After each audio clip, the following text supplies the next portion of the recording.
mu by'ukuri iyo abantu baje gufasha nka gutya mwaje ibyo batuzaniye turabyakira tukabishyira muri store hamwe n'ibindi hanyuma tubisohora bitewe na demande y'abantu dufite baba bakeneye ibintu byinshi bitandukanye rero tubisohora bitewe n'ibyo bakeneye kandi n'ababikeneye abo ari bo hanyuma nuko tubitanga.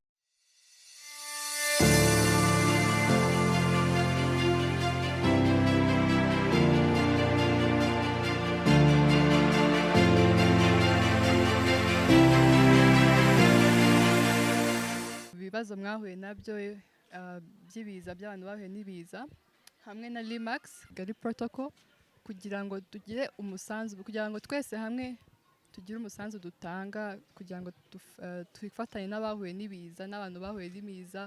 Murabizi imiryango myinshi yapfushije abantu, amazu menshi yarasenyutse.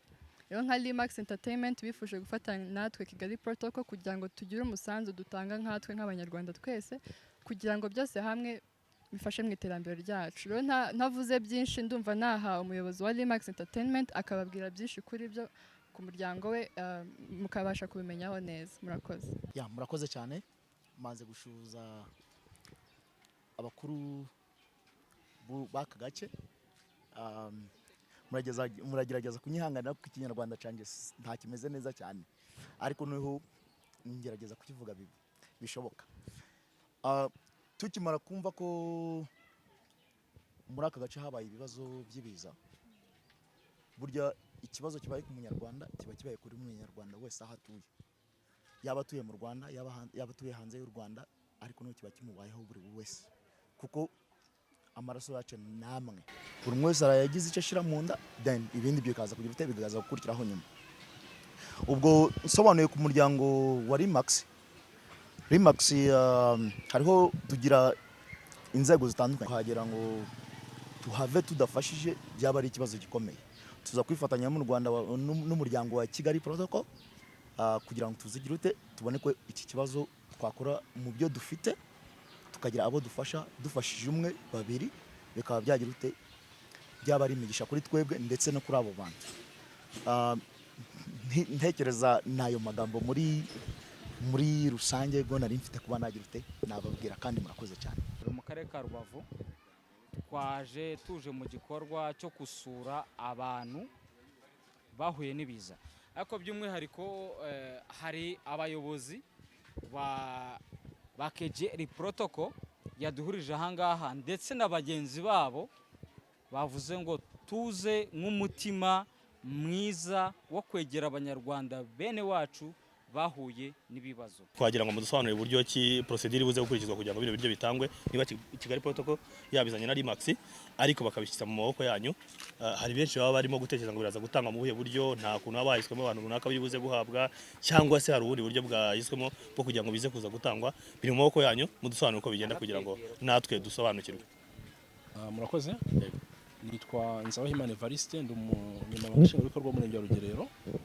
Mu by'ukuri iyo abantu baje gufasha nka gutya mwaje ibyo batuzaniye turabyakira tukabishyira muri store hamwe n'ibindi hanyuma tubisohora bitewe na demande y'abantu dufite baba bakeneye ibintu byinshi bitandukanye rero tubisohora bitewe n'ibyo bakeneye kandi n'ababikeneye abo ari bo hanyuma nuko tubitanga. Ubundi inkunga yose ije tuyihuriza hamwe hanyuma tukajya sohora inkunga bitewe n'abo abayishaka.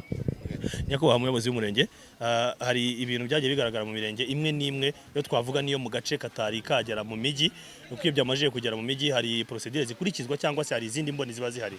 Hari abaturage cyane bashobora kwibaza bati uyu munsi wa none turi mu murenge wa Rugerero, birimo birafatwa bikadepwa kuri depo runaka bikazahava bijya gutangwa ku baturage runaka. Impungenge zikaba zaboneka ku baturage bavuga bati bizahabwa bite wenda ushobora no kuvuka inangawe nkawe gitifu ukavuga uti ndahera ku muryango wanjye kubera ko nawe uri mu bagize ibibazo ariko byanze bikunze ijya kurisha ihera ku rugo. Ugasanga hari abaturage runaka bafite impungenge barimo kuvuga bati kuba barimo kubidepa ku murenge bishobora kuza gutera ikibazo cyo kuba bamwe bari buze kubageraho cyangwa se bikabageraho mu buryo butandukanye nuko ababizanye batekereza ko bari buze kugenda. Ni izihe mpungenge waza kumara umuntu wari wese urimo gufasha akaba azi ko ibyo yatanze bitari buze kugera ku mugenerwabikorwa?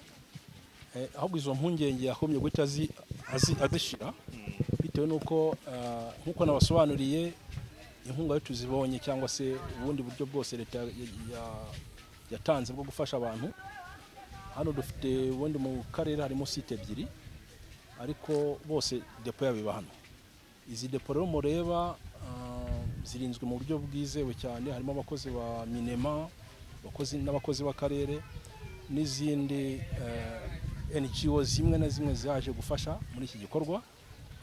Rero ibije byose turabyakira hano. Haba hano by'umwihariko muri Rubavu, mu ntara y'Iburengerazuba no hirya no hino, wumve ko igikorwa cyo kuza kwita no kurwana mu gufasha bene wacu bahuye n'ibiza gusubira mu buzima busanzwe ntabwo ari cy'umuntu umwe, ni cya bose. Limax Entertainment twazanye nayo ni umuryango uba hanze mu mahanga. Umva kandi mwiteguye kubikora. So muri amaboko rero y'igihugu n'ubundi amaboko y'igihugu tuyabatezeho kandi muzi kwishakamo ibisubizo. Ibiro biduha icyizere ko u Rwanda twubaka, u Rwanda turimo ari u Rwanda twifuza kandi u Rwanda rugera ahantu heza. Mu by'ukuri njyewe nkanjye imfashanyo yanjye ubwanjye aba ari nkeya, ariko njye nawe iyo turi kumwe ibyacu biba byinshi. So mu mibare niho bavuga ibyo bita synergy, rimwe uteranyijeho rimwe biba kabiri. Ni ukuvuga ko ibyo mwazanye iyo mubiteranyijeho n'ibyo abandi bazanye biba gatatu muri synergy. Ibyo rero biradufasha kuko ni igikorwa cyiza muba mukoze. Iyo muteranyije n'ibyo abandi bazanye tubasha gukemura ibibazo dufite aha ngaha.